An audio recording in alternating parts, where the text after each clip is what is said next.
বৃষ্টিতে তলিয়ে রাজধানীর বিভিন্ন সড়ক অলিগলি, শিক্ষার্থী কর্মজীবীদের চরম ভোগান্তি। বংশালে জমে থাকা পানিতে বিদ্যুতায়িত হয়ে একজনের মৃত্যু। জাতিসংঘ অধিবেশনে যোগ দিতে যুক্তরাষ্ট্রের পথে প্রধান উপদেষ্টা। সফরসঙ্গী বিএনপি, জামাত ও এনসিপি নেতারা। আজ শুরু উচ্চ পর্যায়ের বৈঠক। পিয়ার ভোট সহ প্রায় অভিন্ন দাবিতে আন্দোলনে কয়েকটি ইসলামী দল। রাজপথ থেকে নির্বাচনী জোট ঘোষণার আভাস, সর্বোচ্চ ছাড় দিতে রাজি জামাত। উচ্চ মাধ্যমিকের বইয়ে যুক্ত হচ্ছে শহীদ রাষ্ট্রপতি জিয়াউর রহমানের স্বাধীনতার ঘোষণা। স্থান পাবে ৩ বিতর্কিত নির্বাচন, নির্মোহ ইতিহাস তুলে ধরার তাগিদ। এবং ডাকসু নির্বাচনের ফল কারচুপির অভিযোগ ছাত্রদলের। অনিরাপদ কারখানা থেকে ছাপানো হয় ক্রমিক নম্বর ছাড়া ব্যালট। অনিয়মের ব্যাখ্যা না পাওয়ার ভোটের বৈধতা নেই দাবি।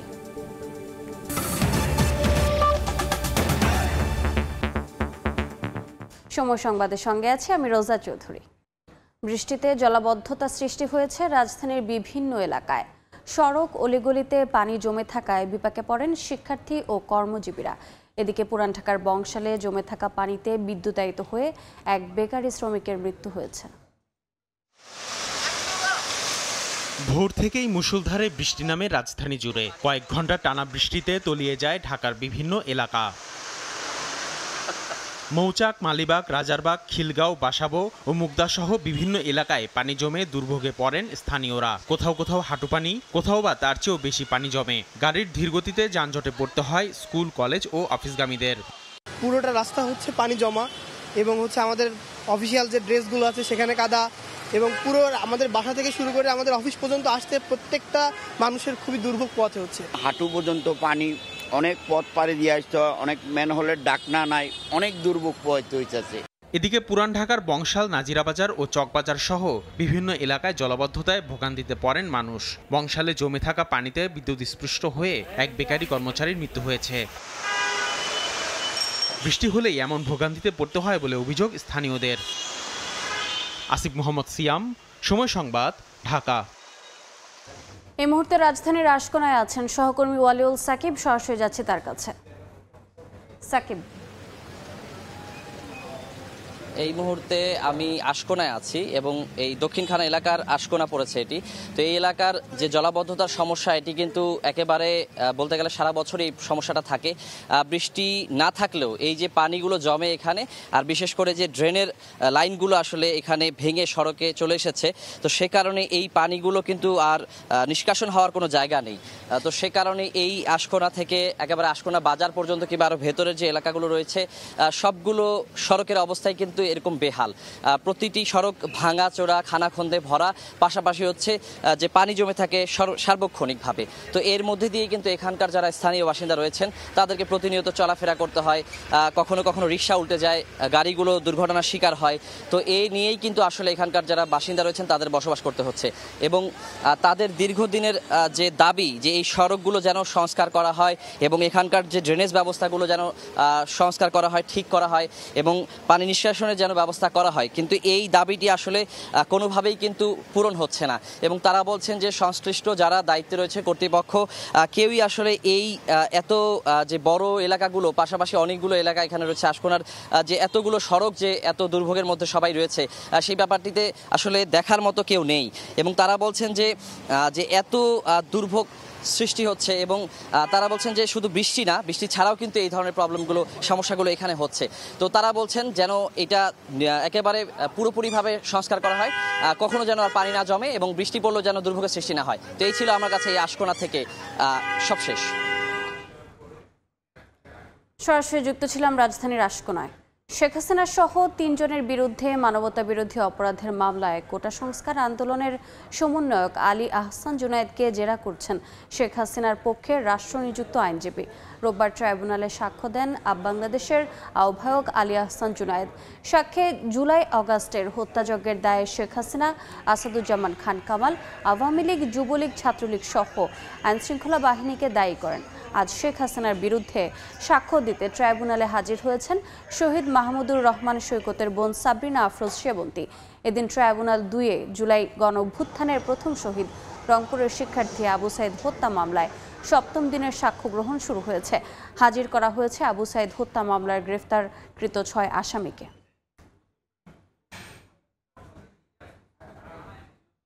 এই মুহূর্তে আন্তর্জাতিক অপরাধ ট্রাইব্যুনালে আছেন সহকর্মী আফজাল হোসেন। সরাসরি যাচ্ছে তার কাছে।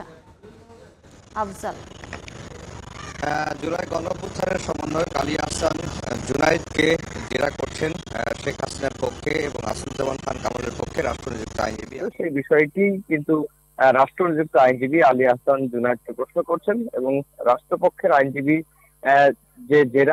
যে প্রশ্ন সেখানে বলা হচ্ছে যে ওই সময় আসলে শেখ হাসিনা, ওই সময়কার প্রধানমন্ত্রী শেখ হাসিনা তিনি কোটা প্রথা বাতিল করেছিলেন কোটা বিরোধী আন্দোলনের প্রতি সম্মান জানিয়ে। কিন্তু আলী আহসান জুনায়েদ তিনি যেটি জেরার মুখে বলেছেন যে তিনি প্রধানমন্ত্রী, সেই সময়কার প্রধানমন্ত্রী শেখ হাসিনা আসলে আন্দোলনকে সম্মান রেখে বা সম্মান প্রদর্শন করে তিনি কোটা পদ্ধতি 2018 সালে বাতিল করেননি। তিনি আসলে বিরক্তি হয়ে ক্ষোভ প্রকাশ করে সেটি সংসদে দাঁড়িয়ে শেখ হাসিনা বলেছেন যে তোমরা কোটা প্রথা বাতিল চাও, ঠিক আছে বাতিল করে দিলাম। তার মানে হচ্ছে যে শেখ হাসিনা আন্দোলনের প্রতি সম্মান প্রদর্শন না করে শুধুমাত্র বিরক্তি ক্ষোভ থেকে সে সময় কোটা পদ্ধতি বাতিল করা হয়েছিল এবং যেটা 2024-এর পরে এসে আবার কোটা পদ্ধতি হাইকোর্টের মাধ্যমে পুনর্বহাল করে। এটি কিন্তু আলী আহসান জুনায়েদ তার যে জেরা সেটি বলেছেন। এখন তার জেরা চলছে এবং তার জেরা আজকে কিছুক্ষণের মধ্যে শেষ হয়ে যাবে। বেশি জেরা রাষ্ট্রপক্ষের আইনজীবী বা রাষ্ট্রনিযুক্ত আইনজীবী করবেন না, করার মতো প্রশ্নগুলো বা বিষয়গুলো তার সামনে নেই, সেই কারণে তিনি আজকে করবেন না। এরপরে আরেকজন সাক্ষী দেবেন, একজন শহীদের বোন, তার সাক্ষ্য দেওয়া সম্পন্ন হবে এবং সম্পন্ন হওয়ার পরে এই মামলার আরেকজন সাক্ষী দেওয়ার কথা রয়েছে তথ্য প্রযুক্তি বিশেষজ্ঞ এবং যে ফোন কলগুলো রেকর্ড করা হয়েছে, বিভিন্ন তথ্য জব্দ করা হয়েছে, সেটি কিভাবে জব্দ করা হয়েছে সেই বিষয়গুলো নিয়ে তথ্য প্রযুক্তি বিশেষজ্ঞ একজন প্রস্তুত রয়েছে, তিনি সাক্ষ্য দেওয়ার কথা রয়েছেন। এরপরে কিন্তু শেখ হাসিনার মামলার সাক্ষ্য গ্রহণের অধ্যায়টা শেষ হবে, এরপরে যুক্তিতর্ক হবে, যুক্তিতর্কের পরে এই মামলাটি রায়ের জন্য এগিয়ে যাবে। তো এই ছিল মূলত আন্তর্জাতিক অপরাধ ট্রাইব্যুনাল থেকে আমার কাছে সবচেয়ে খবর। সরাসরি যুক্ত ছিলাম আন্তর্জাতিক অপরাধ ট্রাইব্যুনালে। জাতিসংঘ সাধারণ পরিষদের অধিবেশনে যোগ দিতে নিউ ইয়র্কের পথে প্রধান উপদেষ্টা ডক্টর মোহাম্মদ ইউনূস। রাত 1:40 তাকে বহনকারী বিশেষ ফ্লাইট ঢাকা ত্যাগ করে। স্থানীয় সময় সোমবার বিকেলে জন এফ কেনেডি আন্তর্জাতিক বিমানবন্দরে পৌঁছাবেন সরকার প্রধান। এদিকে কয়েক ঘন্টা পর শুরু হচ্ছে বিশ্ব নেতাদের অংশগ্রহণে জাতিসংঘের উচ্চ পর্যায়ের বৈঠক। পররাষ্ট্র উপদেষ্টা তৌহিদ হোসেন জানিয়েছেন, বিশ্ব নেতাদের সামনে অন্তর্বর্তী সরকারের বিভিন্ন এজেন্ডা তুলে ধরবেন ডক্টর ইউনূস। নিউ ইয়র্ক থেকে হাসানুজ্জামান সাকির রিপোর্টে বিস্তারিত। জাতিসংঘের সাধারণ পরিষদের অধিবেশনে যোগ দিতে বাংলাদেশ সময় রোববার রাতে নিউ ইয়র্কের উদ্দেশ্যে রওনা হন প্রধান উপদেষ্টা ডক্টর মোহাম্মদ ইউনূস। সফরসঙ্গী হিসেবে আছেন অন্তর্বর্তী সরকারের 6 উপদেষ্টা সহ বিএনপি, জামায়াত ও এনসিপির নেতারা। প্রধান উপদেষ্টার সফরের অগ্রবর্তী দলের নেতৃত্ব দিচ্ছেন পররাষ্ট্র উপদেষ্টা তৌহিদ হোসেন। দুদিন আগেই তিনি নিউ ইয়র্কে এসে পৌঁছান। রোববার জাতিসংঘে বাংলাদেশের স্থায়ী মিশনে সময় সংবাদকে পররাষ্ট্র উপদেষ্টা বলেন, অন্তর্বর্তী সরকার তার বিভিন্ন কার্যক্রম ও পদক্ষেপ বিশ্ব দরবারে তুলে ধরবে। হাই লেভেল সেগমেন্ট যে 3-4 দিনে ওখানে 26 তারিখে উনি তার বক্তব্য রাখবেন, সেটার আপনারা তখন জানতে পারবেন যে এক্স্যাক্টলি কি। এটাতে তো ন্যাচারালি তার সরকারের যেই এজেন্ডা সেটা সম্বন্ধে উনি বলবেন, আন্তর্জাতিক বিষয়দের উপরে উনি বলবেন, এগুলি তো থাকবেই। পররাষ্ট্র উপদেষ্টা জানান, 26 সেপ্টেম্বর জাতিসংঘে বাংলায় ভাষণ দেবেন ডক্টর ইউনূস। পরদিন অভিবাসীদের সমাবেশে বক্তব্য রাখবেন। অধিবেশনের সাইডলাইনে জাতিসংঘ মহাসচিব অ্যান্টনিও গুতেরেস, পাকিস্তানের প্রধানমন্ত্রী শাহবাজ শরীফ সহ কয়েকটি দেশের রাষ্ট্র ও সরকার প্রধানের সাথেও বৈঠক করবেন সরকার প্রধান। দেখা হবে মার্কিন প্রেসিডেন্ট ডোনাল্ড ট্রাম্পের সঙ্গেও। এমনিতে যুক্তরাষ্ট্রের প্রেসিডেন্টের সাথে তো একটা ওই যে ডিনার, যেটাতে উনি তো অ্যাটেন্ড করবেনই। এছাড়া কিন্তু যুক্তরাষ্ট্রের প্রেসিডেন্টের সাথে কখনোই দ্বিপাক্ষিক হয় না। এই একটা রিসেপশন উনি দেন যেখানে সবাই হাজির থাকে, সেখানেই তার সাথে দেখা হবে, হয়তো একটু সৌজন্য বিনিময় হবে, সেটা হতে পারে। এবছর জাতিসংঘের 80তম বার্ষিকী। এ উপলক্ষে উচ্চ পর্যায়ের বৈঠকে যোগ দিচ্ছেন বিভিন্ন দেশের রাষ্ট্র ও সরকার প্রধান। এবারের সাধারণ পরিষদের অধিবেশনের প্রতিপাদ্য batter together 80 years and more for piece, development and human rights. জাতিসংঘের সাধারণ পরিষদের অধিবেশনে যোগ দিচ্ছেন 140টিরও বেশি দেশের রাষ্ট্র ও সরকার প্রধানরা। এদের মধ্যে অনেকেই নিউ ইয়র্কে এসে পৌঁছেছেন। আর এ উপলক্ষে আইন শৃঙ্খলা রক্ষাকারী বাহিনী নিউ ইয়র্কের ম্যানহাটান জুড়ে কয়েক স্তরের নিরাপত্তা ব্যবস্থা নিয়েছে। হাসানুজ্জামান সাকি, সময় সংবাদ, জাতিসংঘ সদর দপ্তর, নিউ ইয়র্ক, যুক্তরাষ্ট্র। পিআর পদ্ধতিতে নির্বাচন সহ নানা দাবিতে আন্দোলনের মাঝে প্রাথমিক জোটের ঘোষণা দিতে পারে ইসলামী দলগুলো। তবে এটি চলমান আন্দোলনে বড় দলগুলোর আচরণের উপর নির্ভর করছে বলে মনে করেন কয়েকটি সংগঠনের নেতা। আর জোট গঠনে সর্বোচ্চ ছাড় দিতে রাজি বলে জানিয়েছেন জামাত সেক্রেটারি জেনারেল। বিস্তারিত শফিক মুন্সির প্রতিবেদনে। জুলাই সনদের আইনি ভিত্তি, পিআর পদ্ধতিতে নির্বাচন সহ বিভিন্ন দাবিতে কর্মসূচি নিয়ে রাজপথে বেশ কয়েকটি ইসলামী দল। রাজধানী ও বিভাগীয় শহরে আলাদা আলাদা বিক্ষোভ সমাবেশ ও মিছিল করেছেন দলগুলোর নেতাকর্মীরা। প্রায় অভিন্ন দাবি নিয়ে আন্দোলনের মধ্যেই এবার আলোচনায় ইসলামী দলগুলোর নির্বাচনী জোট প্রসঙ্গ। চলতি বছরের শুরু থেকে বিভিন্ন কর্মসূচিতে একই মঞ্চে দেখা গেছে জামায়াত, ইসলামী আন্দোলন ও খেলাফত মজলিস সহ বিভিন্ন ইসলামী দলের শীর্ষ নেতাদের। নির্বাচনী সমঝোতার স্বার্থে গত এপ্রিল থেকে জামায়াত ছাড়া 5টি ইসলামী দলের মধ্যে হয়েছে লিয়াজু কমিটিও। এবার চলমান আন্দোলনের মধ্য দিয়ে নির্বাচনী প্রাথমিক জোট করার আভাস ইসলামী আন্দোলন বাংলাদেশ আমিরের। ইসলামী সমমনা দলগুলো অর্থাৎ ইসলামীর পক্ষে একটা বাক্স, আর সাথে সাথে যারা দেশপ্রেমিক রয়েছে তাদেরকে নিয়ে নির্বাচনে আমরা একটা সমঝোতা করার এই সিদ্ধান্ত এবং ঘোষণা আমাদের আগেই আছে। তারই একটা বর্তমানে যে যুগপথের মতো যে আন্দোলনগুলো চলছে তারই কিন্তু একটা বাস্তবতা, এটা আপনি বলতে পারেন। এদিকে আন্দোলনের মাঠ থেকেই প্রকাশ্যে আসতে পারে জোট, এমন দাবি বাংলাদেশ খেলাফত মজলিস মহাসচিবের। তবে অন্যরা বলছেন বড় দলগুলোর আচরণের ওপর অনেকটাই নির্ভর করছে জোট গঠনের সম্ভাবনা। অনেক সময় জোট বা অ্যালায়েন্স এগুলো টেবিলে বসে বসে কিন্তু করা হয়, আবার অনেক সময় জোট অ্যালায়েন্স রাজপথেও কি হয় তৈরি হয়ে যায়। আমাদের দলীয় সিদ্ধান্ত এখন পর্যন্ত আমরা একটা বৃহত্তর ইসলামী জোট করব। আগামী নির্বাচনে আমরা ইসলামপন্থী সকল দল অথবা যে সকল দল ইসলামী দল নয় কিন্তু আমাদের সাথে চলতে স্বাচ্ছন্দ্য বোধ করে, আমরা সবাইকে নিয়ে একটা প্ল্যাটফর্ম আমরা তৈরি করব। একই কাছাকাছি দাবি নিয়ে আমরা আন্দোলন করছি। মানে আপনি আন্দোলনের ময়দানে কীভাবে বিহেভ করছেন, আপনাকে আবার নিয়ন্ত্রণ করার চেষ্টা করছেন, নাকি আপনি আপনার হিজিমনি দেখাচ্ছেন না? এটা তো আমি অনুভব করি যে আপনি হিজিমনি চেষ্টা করছেন। তাও তো একটা সন্দেহ হবে যে নির্বাচন করলে তো আপনি কী কাজ করবেন। এটার নেগেটিভ সাইড আর কি বলছি। এদিকে নির্বাচনী জোট গঠনে জামায়াত সর্বোচ্চ ছাড় দিতে প্রস্তুত বলে জানান দলটির সেক্রেটারি জেনারেল। আমরা ডোমিনেট করব না, আমরা বিগ ব্রাদারলি অ্যাটিটিউড দেখাবো না। আমাদের আসন সমঝোতার প্রশ্ন যখন আসবে তখন আমরা প্রয়োজনে আসন যেগুলো ছাড়া প্রয়োজন আমরা ছাড়ব। আমরা দলের মধ্যে কোনো কর্তৃত্ব নেতৃত্ব জোটের মধ্যে একটা বড় ভাই সুলভ বিগ ব্রাদারলি অ্যাটিটিউড আমাদের থাকবে না, এটা আমির জামাত বলেছেন এবং আমরা এটা আচরণে এটা আমরা প্রমাণ করছি। ধর্মভিত্তিক নয় এমন কয়েকটি দলও নির্বাচনী জোটে যুক্ত হবে এমন আশা নেতাদের। আমাদের মধ্যে আলোচনা ছিল যে যারা আমরা এই সমস্ত শফিক মুন্সি, সময় সংবাদ, ঢাকা। সাংবাদিক সম্মেলন করে এবার উচ্চ মাধ্যমিকের পাঠ্য বইয়েও আসছে পরিবর্তন।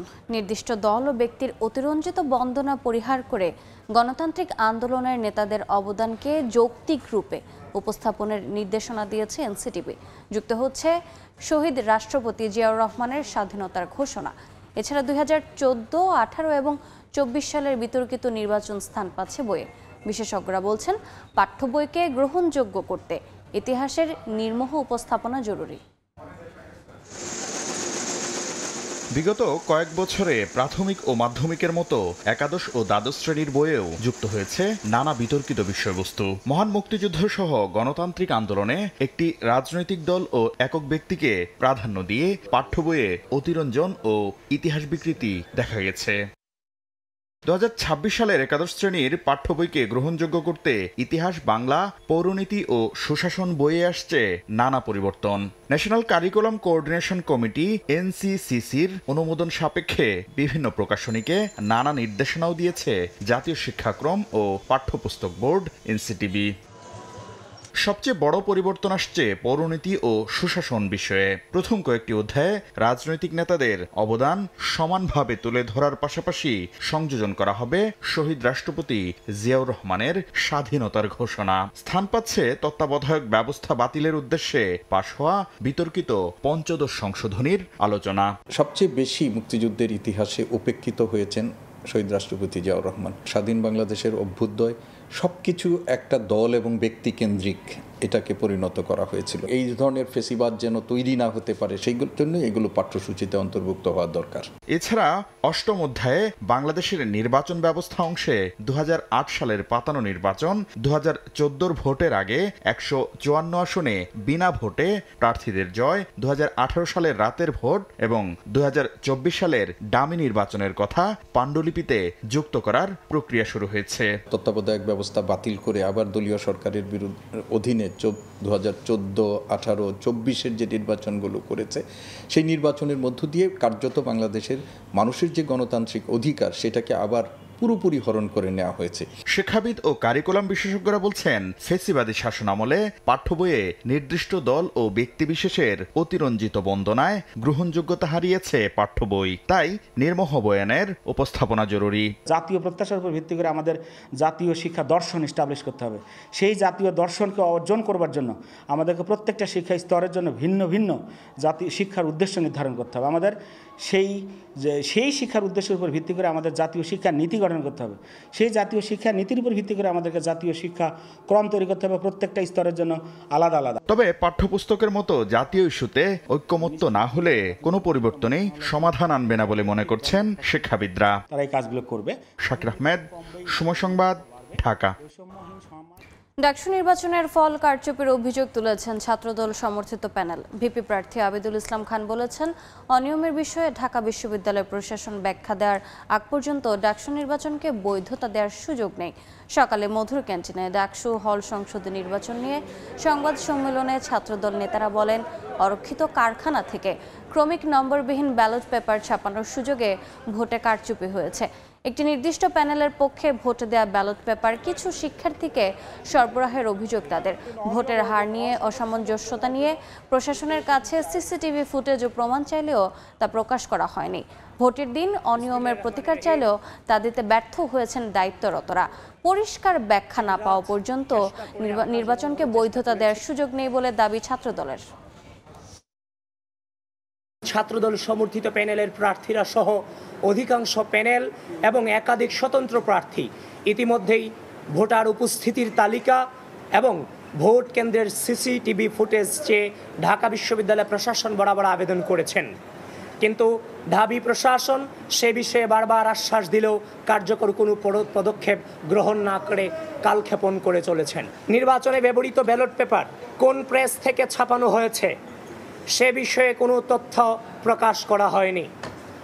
অনিরাপদ ছাপাখানা থেকে ফাঁস হওয়া নকল ব্যালটের মাধ্যমে ভোট কারচুপির অভিযোগ ইতিমধ্যেই এসেছে। উন্নত চিকিৎসার জন্য সিঙ্গাপুরের উদ্দেশ্যে ঢাকা ছেড়েছেন গণ অধিকার পরিষদের সভাপতি নুরুল হক নূর। সেখানে মাউন্ট এলিজাবেথ হাসপাতালে চিকিৎসা নেবেন তিনি। সকালে বিমান বাংলাদেশের সিঙ্গাপুরগামী একটি ফ্লাইটে ঢাকা ছাড়েন নূর। এ সময় দলীয় নেতাকর্মীরা তাকে বিদায় জানান। দলের মুখপাত্র ফারুক হাসান বলেন, নুরুল হক নূর দেশের বাইরে চিকিৎসা নিতে চাননি। দেশের চিকিৎসা ব্যবস্থায় আস্থা রয়েছে তার। তবে মেডিকেল বোর্ড জানিয়েছে, উন্নত চিকিৎসার জন্য তাকে বিদেশে নেওয়ার বিকল্প নেই। গণ অধিকার পরিষদ সভাপতির চিকিৎসায় 4 থেকে 6 সপ্তাহ সময় লাগতে পারে বলে জানিয়েছেন চিকিৎসকরা। তার নাকের যে হাড় ইতিমধ্যে ফ্র্যাকচার হয়েছে, নাজাল বোন ফ্র্যাকচার যেটাকে বলে, এটা আসলে বাংলাদেশে এটার কোনো অপারেশন সেভাবে হয় না। এই জন্যই মূলত ডাক্তারদের পরামর্শক্রমে তাকে উন্নত চিকিৎসার জন্য আমরা দলীয় এবং পারিবারিকভাবে তাকে আমরা বিদেশে পাঠানোর উদ্যোগ নেই। তারই ধারাবাহিকতায় আজকে তিনি সিঙ্গাপুরের উদ্দেশ্যে রওনা দিয়েছেন এবং সেখানে মাউন্ট এলিজাবেথ হাসপাতালে তিনি চিকিৎসা নেবেন। পোষ্যকোটা ইস্যুতে আজও উত্তাল রাজশাহী বিশ্ববিদ্যালয়। পোষ্যকোটা পুনর্বহাল ও শিক্ষক লাঞ্ছিতের প্রতিবাদে কমপ্লিট শাটডাউন কর্মসূচি পালন করছেন শিক্ষক কর্মকর্তা ও কর্মচারীরা। সকালে শহীদ বুদ্ধিজীবী চত্বরে জড়ো হন বিশ্ববিদ্যালয়ের কর্মকর্তা কর্মচারীরা। তারা জানান অন্যান্য পাবলিক বিশ্ববিদ্যালয়ে প্রাতিষ্ঠানিক কোটা এখনও বহাল রয়েছে। এজন্য রাজশাহী বিশ্ববিদ্যালয়ে পোষ্য কোটা বহাল রাখার দাবি জানান তারা। পাশাপাশি শনিবার উপাচার্যকে লাঞ্ছিত করার সঙ্গে জড়িতদের দৃষ্টান্তমূলক শাস্তির দাবি জানান শিক্ষক কর্মকর্তা কর্মচারীরা। পরে প্যারিস রোডে মানববন্ধন কর্মসূচি করা হয়।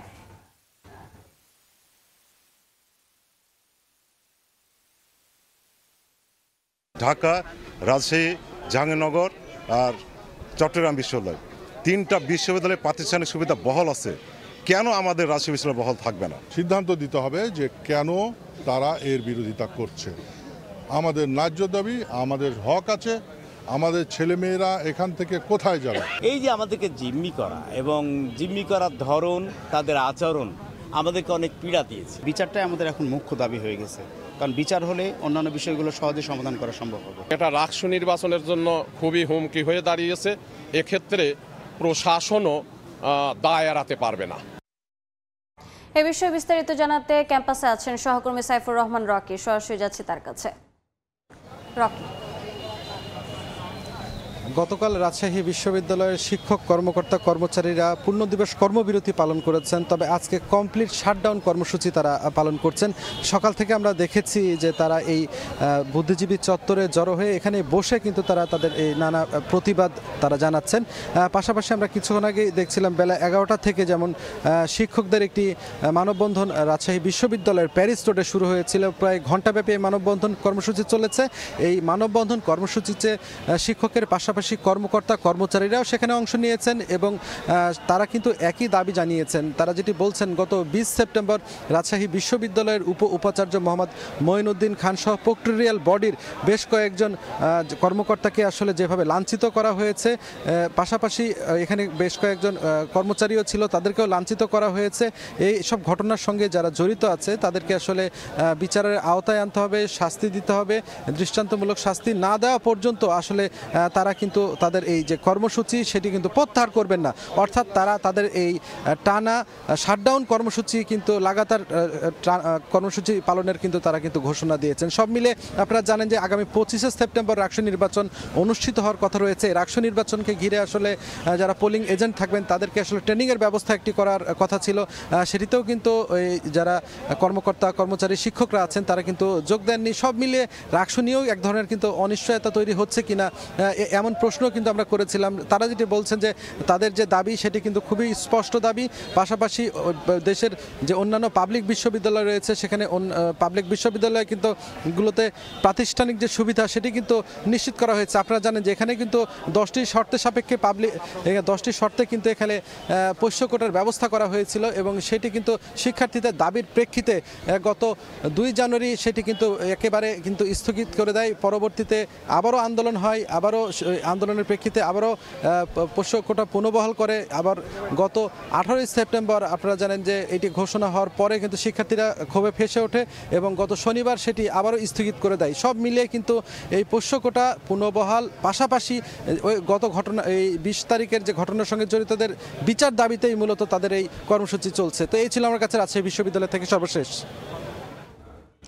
সরাসরি যুক্ত ছিলাম রাজশাহী বিশ্ববিদ্যালয়ে। চাকসু ও হল সংসদ নির্বাচনের প্রার্থী তালিকা প্রকাশ হচ্ছে আজ। এদিকে বাক্স নির্বাচনের রোড ম্যাপের দাবিতে অবস্থান কর্মসূচি পালন করছেন বরিশাল সরকারি বিএম কলেজের শিক্ষার্থীরা। বিস্তারিত জানাতে এই মুহূর্তে চট্টগ্রামে আছেন সহকর্মী তারিফ রহমান এবং বরিশালে আছেন অপূর্ব অপু। সরাসরি প্রথমে যাচ্ছি তারিফের কাছে। তারিফ, চাকসু ও হল সংসদ নির্বাচনের আজ প্রাথমিক প্রার্থিতা প্রকাশ হয়েছে, যেখানে 912 জন শিক্ষার্থী তাদের এই প্রাথমিকভাবে মনোনীত হয়েছেন, যেখানে মনোনয়নপত্র জমা দিয়েছিলেন 931 জন এবং তার পরবর্তীতে আজকে তাদের এই প্রাথমিক প্রার্থিতা প্রকাশ করা হয়। সেখানে আসলে 19 জন প্রার্থী আসলে তাদের প্রাথমিক বাছে বাদ পড়েন। তবে নির্বাচন কমিশন জানিয়েছেন যে তাদের কিছু খুঁটিনাটি ভুলের ভুলের কারণে আসলে কিছু তথ্যগত ভুলের কারণে আসলে এই 19 জন প্রার্থীর প্রার্থিতা বাতিল হয়েছে এবং তারা আপিল করার সুযোগ পাবেন। আজ থেকে এই আপিল তারা করতে পারবেন এবং আগামী বুধবার পর্যন্ত তারা এই আপিল করার সুযোগ রয়েছে এবং পরবর্তীতে বৃহস্পতিবার তাদের চূড়ান্ত প্রার্থী তালিকা প্রকাশ করা হবে। এছাড়া আমরা জানিয়ে রাখি যে গত বৃহস্পতিবার শেষ হয় মনোনয়নপত্র জমাদান কার্যক্রম। সেখানে 931 জন শিক্ষার্থী তাদের মনোনয়নপত্র জমা দেন এবং তা বাছাই করে আজকে সেই বাছাই প্রকাশ করা হয়। এছাড়া 25 তারিখের পরে অর্থাৎ চূড়ান্ত প্রার্থী তালিকা প্রকাশের পর থেকেই প্রার্থীরা আসলে তাদের যে প্রচার প্রচারণা সেটি আসলে করতে পারবেন বলে আমরা নির্বাচন কমিশন থেকে জেনেছি। এছাড়া আজকে দুপুর 12টায় শিক্ষার্থীদের সাথে অর্থাৎ প্রার্থী ও শিক্ষার্থীদের সাথে নির্বাচন কমিশনের একটি মতবিনিময় সভা রয়েছে। আসলে কিভাবে একটি সুষ্ঠু নির্বাচন করা যায় সেই বিষয়ে তারা আসলে আলাপ আলোচনা করবেন, এই বিষয়টি আমাদেরকে তারা জানিয়েছেন। এবং আগামী 12 অক্টোবর নির্বাচনের মধ্যে দিয়ে চাকসু নির্বাচন অনুষ্ঠিত হওয়ার কথা রয়েছে, যেখানে 27,000 শিক্ষার্থী তাদের ভোটাধিকার প্রয়োগ করবেন বলে আমরা জানতে পেরেছি। এই ছিল আমার কাছে চট্টগ্রাম বিশ্ববিদ্যালয়ের চাকসু ভবন থেকে সর্বশেষ। আমরা এখন চলে যাব সহকর্মী অপূর্বর কাছে বরিশালে। দেখুন, বরিশালেও সরকারি কলেজগুলোতে ছাত্র সংসদ নির্বাচনের দাবিতে ক্রমেই তাদের আন্দোলন উত্তাল হয়ে উঠছে। বরিশালের সব থেকে বড় শিক্ষা প্রতিষ্ঠান হচ্ছে সরকারি ব্রজমোহন কলেজ, বিএম কলেজ।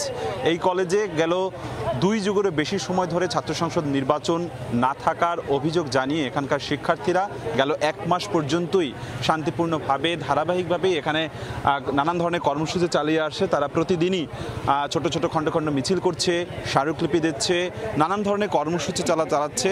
এবং আজকেও কর্মসূচি সকাল 10:30 নির্ধারিত সময় ছিল, যদিও বা পরবর্তীতে সেটি বেলা 12:30টায় নেওয়া হয়েছে। শিক্ষার্থীরা এসে এখানে জড়ো হচ্ছে, বাকসু ভবনের সামনে এসে জড়ো হচ্ছে। বৈরী আবহাওয়া রয়েছে বরিশালে, আজকে সকাল থেকে বৃষ্টি হচ্ছে। তারা বলছেন যে কিছুক্ষণ বাদে এখানে তারা একটি খণ্ড মিছিল নিয়ে কলেজ অধ্যক্ষের কাছে যাবেন এবং তারা আজকে এখান থেকে একটা আলটিমেটাম দিবে যে কতদিনে বরিশালের এই বিএম কলেজের বাকসু নির্বাচন হবে, সেই সময়সীমাটি তারা আসলে চাচ্ছেন। তারা যেটি বলছেন যে যেহেতু ছাত্র অধিকারের রক্ষার জন্য ছাত্র সংসদ নির্বাচন দীর্ঘ 2 যুগেরও বেশি সময় ধরে হচ্ছে না, তাই অবিলম্বে ছাত্র সংসদ নির্বাচন দিতে হবে। সেটি শুধুমাত্র বরিশাল বিএম কলেজেই নয়, বিএম কলেজের পাশাপাশি সরকারি সৈয়দ হাতেম আলী কলেজ, সেখানেও কিন্তু এই গেল বেশ কিছুদিন পর্যন্তই আন্দোলন হচ্ছে। সেই সাথে সাথে বরিশাল বিশ্ববিদ্যালয়, সেখানেও গণভোট করছে, গণস্বাক্ষর করে তারা ছাত্র সংসদ নির্বাচন চাইছে। যদিও স্ব শিক্ষা প্রতিষ্ঠান কর্তৃপক্ষ বলছে তারা শিক্ষার্থীদের এই সমস্ত দাবিগুলো পর্যালোচনা করছে, পর্যালোচনা সাপেক্ষে পরবর্তীতে তারা ব্যবস্থা নেবে। তবে শিক্ষার্থীরা যে দাবিটি তুলছে যে তারা বরিশালের কলেজগুলোতে শান্তিপূর্ণভাবে তারা কর্মসূচি পালন করছে, তারা কোনো ধরনের কোনো সংঘাত, কোনো ধরনের কোনো বিশৃঙ্খলা তারা করছে না, করতে চাইছেও না। তারা চাচ্ছে শান্তিপূর্ণভাবে ছাত্র সংসদ নির্বাচনটি, বাকসু নির্বাচনটি দেয়া হোক এবং এই বাকসু নির্বাচনের দাবিতে সাধারণ শিক্ষার্থীদের ব্যানারে এই কর্মসূচিগুলো হয়ে আসছে। এবং আজকেও কিছুক্ষণ বাদে, যেটি বলছিলাম যে এখন 12:30 বাজে, আর কিছুক্ষণ বাদে হয়তো বা তারা এখান থেকে আনুষ্ঠানিক মিছিল নিয়ে অধ্যক্ষের কাছে যাবে। তো বাকসু নির্বাচনের খবর ছিল বরিশালের বিএম কলেজ থেকে, সব থেকে বড় শিক্ষা প্রতিষ্ঠান বিএম কলেজ থেকে আমার কাছে সবশেষ দুপুর পর্যন্ত এতটুকুই ছিল। সরাসরি যুক্ত ছিলাম বরিশাল এবং চট্টগ্রামে। পরিবহন শ্রমিকদের বেতন বৃদ্ধির দাবিতে রাজশাহী থেকে ঢাকাগামী বাস চলাচল বন্ধ রয়েছে। ভোর থেকে একটি ছাড়া সব বাস বন্ধ হওয়ায় বিপাকে যাত্রীরা। শ্রমিকরা জানান দীর্ঘদিন ধরে রাজশাহী ঢাকা রুটের স্টাফদের বেতন কম। প্রতিটি ট্রিপে একজন চালক 1100 থেকে 1250 টাকা, সুপারভাইজার 500 টাকা এবং চালকের সহকারী 400 টাকা পান। তাদের দাবি প্রতি ট্রিপে চালকের বেতন কমপক্ষে 2000 টাকা করতে হবে। কর্তৃপক্ষ বেতন বাড়ানোর আশ্বাস দিলেও তা বাস্তবায়ন করেনি। দাবি পূরণ না হওয়া পর্যন্ত বাস বন্ধ রাখার হুঁশিয়ারি দিয়েছেন আন্দোলনকারীরা। যুক্তরাজ্য, কানাডা ও অস্ট্রেলিয়ার পর এবার ফিলিস্তিনকে স্বাধীন রাষ্ট্র হিসেবে আনুষ্ঠানিকভাবে স্বীকৃতি দিল পর্তুগাল। স্বাগত জানিয়েছেন প্যালেস্টাইনের শীর্ষ নেতা ও কূটনীতিকরা। তবে ফিলিস্তিন রাষ্ট্র কখনো গঠিত হবে না বলে আবারও হুঁশিয়ারি দিয়েছেন ইসরায়েলের প্রধানমন্ত্রী বেনিয়ামিন নেতানিয়াহু। এদিকে গাজায় ইসরায়েলের বিমান হামলায় আরও 68 ফিলিস্তিনি নিহত হয়েছেন, যার মধ্যে 37 জন নিহত হয়েছেন গাজা সিটিতে। যুক্তরাজ্য, কানাডা ও অস্ট্রেলিয়ার পর এবার ফিলিস্তিনকে স্বাধীন রাষ্ট্র হিসেবে আনুষ্ঠানিকভাবে স্বীকৃতি দিল পর্তুগাল। দেশটির পররাষ্ট্রমন্ত্রী পাওলো রিঙ্গেল দ্বিরাষ্ট্র সমাধানকে ন্যায়সঙ্গত ও স্থায়ী শান্তির একমাত্র পথ বলে আখ্যা দেন। পাশাপাশি গাজায় অবিলম্বে যুদ্ধবিরতির আহ্বান জানান তিনি। এদিকে যুক্তরাজ্য, কানাডা, অস্ট্রেলিয়া ও পর্তুগালের ফিলিস্তিন রাষ্ট্র স্বীকৃতিকে মাইলস্টোন হিসেবে বর্ণনা করেছেন ফিলিস্তিনি শীর্ষ নেতারা। ফাতাহের মোহাম্মদ শতায়ের বলেছেন, এটি মাহমুদ আব্বাসের নেতৃত্বাধীন বড় কূটনৈতিক প্রচেষ্টার ফল। ফিলিস্তিনের আরও একজন শীর্ষ নেতা বলেন, এটি গাজাবাসীর অধিকার প্রতিষ্ঠায় ঐতিহাসিক পরিবর্তনের সূচনা এবং আন্তর্জাতিক সম্প্রদায়কে ইসরায়েলের যুদ্ধ বন্ধে আহ্বান জানান তিনি। ফিলিস্তিনকে স্বীকৃতির বিষয়ে দখলদার ইসরায়েলের প্রধানমন্ত্রী বিনিয়ামিন নেতানিয়াহু বলেন, ফিলিস্তিন রাষ্ট্র কখনো গঠিত হবে না। যে দেশগুলো ফিলিস্তিনকে স্বীকৃতি দিয়েছে তাদের প্রতি তিনি বলেন, সন্ত্রাসবাদকে অনেক বড় পুরস্কার দেয়া হচ্ছে, যা হতে দেয়া হবে না বলে হুঁশিয়ারি দেন নেতানিয়াহু। ফিলিস্তিনের পশ্চিম তীরে তার নেতৃত্বে ইহুদি বসতি স্থাপন দ্বিগুণ হয়েছে বলেও গর্ব করেন ইসরায়েলের প্রধানমন্ত্রী। এদিকে রোববার গাজার খান ইউনিস সহ বেশ কয়েকটি জায়গায় বিমান হামলা চালায় ইসরায়েলি সেনারা। হতাহত হন বহু ফিলিস্তিনি। অর্জিতা শেহজিন, সময় সংবাদ। সময় সংবাদের শীর্ষ সংবাদগুলো জানিয়ে দিচ্ছি আরেকবার। বৃষ্টিতে তলিয়ে রাজধানীর বিভিন্ন সড়কগুলি, শিক্ষার্থী কর্মজীবীদের চরম ভোগান্তি। বংশালে জমে থাকা পানিতে বিদ্যুতায়িত হয়ে একজনের মৃত্যু। জাতিসংঘ অধিবেশনে যোগ দিতে যুক্তরাষ্ট্রের পথে প্রধান উপদেষ্টা সফর সঙ্গে বিএনপি, জামায়াত ও এনসিপি নেতারা। আজ শুরু উচ্চ পর্যায়ের বৈঠক। এবং ডাকসু নির্বাচনের ফল কারচুপির অভিযোগ ছাত্রদলের। অনিরাপদ কারখানা থেকে ছাপানো হয় ক্রমিক নম্বর ছাড়া ব্যালট। অনিয়মের ব্যাখ্যা না পাওয়ার ভোটের বৈধতা নেই দাবি।